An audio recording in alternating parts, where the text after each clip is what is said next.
Have you ever read a phone book? I didn't think so. How quickly do your eyes glaze over when you're reading a genealogical list?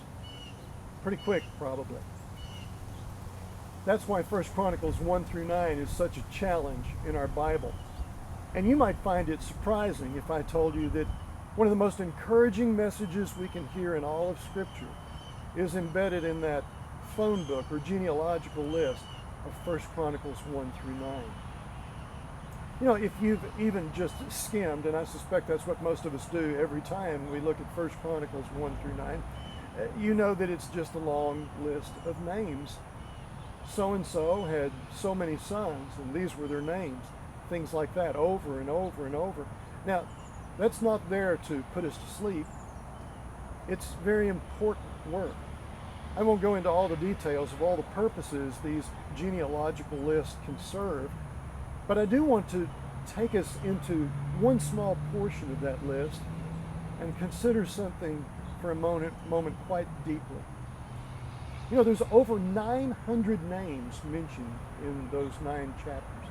900 individuals, real people in real places, dealing with real challenges and difficulties of life, making real daily decisions and choices as to how they'll perceive who they are in any given moment before the Lord, how to live their life truly well. Near the end of those 9 chapters, at first 2 verses of chapter 9, the writer stops for a moment from giving names and simply says, the people of Judah were captured and forced to go to Babylon because they were unfaithful to God. Wow, it's devastating, isn't it? The author had begun in chapter 1 and verse 1 with Adam, all the way back to the start of humankind, and is bringing the narrative, the storyline of Israel to the fore, up to the recent past moment. And then, in that moment of agony, decades spent in exile under this cruel superpower, Babylon, there's nothing said. Not one word said about those troubling times. Instead, the author goes straight from verse 1 to verse 2, where the people have been captured and forced to go to Babylon because they've been unfaithful. And now the next verse reads, and then there were some who returned to the land, to their towns, and lived where they had been. Those were Israelites. They were priests. They were Levites. They were those who served in the temple. Did you capture what's going on there? There's no lingering on the horror of the recent past, those that they had left behind, they had buried in Babylon. Now there's only the vision of a brand new future, a fresh start.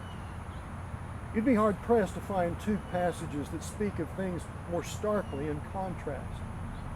Living in a terrible place in a terrible time because of your own terrible choices, and then, by the grace of God, given a fresh chance, a second chance, an opportunity to make different choices and to build something different with your life. Oh, much of it will be very familiar. In fact, it'll be back in exactly where you'd hoped to be, the sort of setting you'd like to have been back in. But you're going to have to rebuild. And what will you do in that rebuilding? How will you make the future different than how you've lived in the past? The point the chronicler makes is that those who were allowed to go back to Israel by God's grace, these are the people who form the core, the nucleus, the center of all that is worship in Israelite life.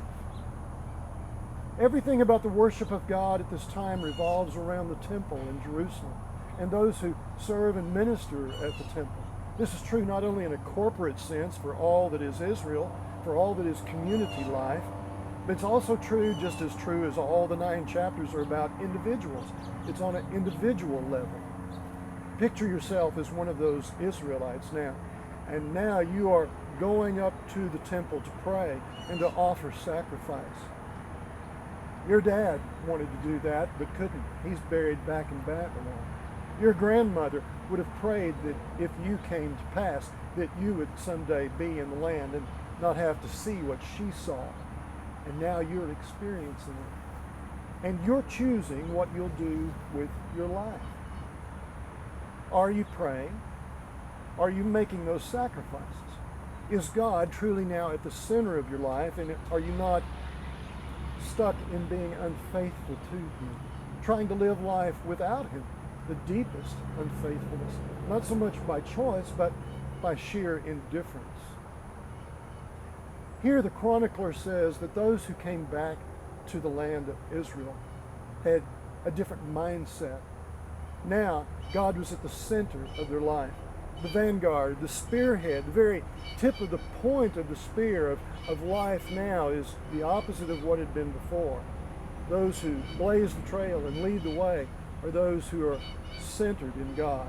And this cannot help but radiate throughout the community into the lives of each individual. True, the choices will remain each day, but surely with the past, that terrible past in their mind, there was extra motivation. There was extra incentive to make the most of the time to come. My friend, I don't know where you are in your life right now. It's probably like the experience of a great many of us these days throughout the entire world. No small, challenging time. And I don't know what your past is. It may be a very heavy load to carry, one that you don't even want to think about. You'd just like to stay silent about. Even today may be such a challenge you're not exactly sure what you'll be able to do with today. The load is that great. But could I cast a bit of a vision for the future for you? The future that is brighter, that can be yours, is for you to put God at the center of things in your life. So that He's not just one more thing on your to-do list, if He even appears on the list. But now you, as an individual, no matter what anyone else does in the world, you will take charge of what you can take charge of, your heart. And in seizing your heart, you will give it back to the one who gave you that heart. God, my heart now belongs to you. I'm all about you. I can't take back the past. There's enough for today in the present. But Father, I want to live in such a way today that as I walk into the future, I walk into it with you. For you have been very faithful to me and given me grace truly amazing. Father, let me say thank you with my faithfulness to you all the way through the future. Think on these things, my friend. Grace and peace be with all of us.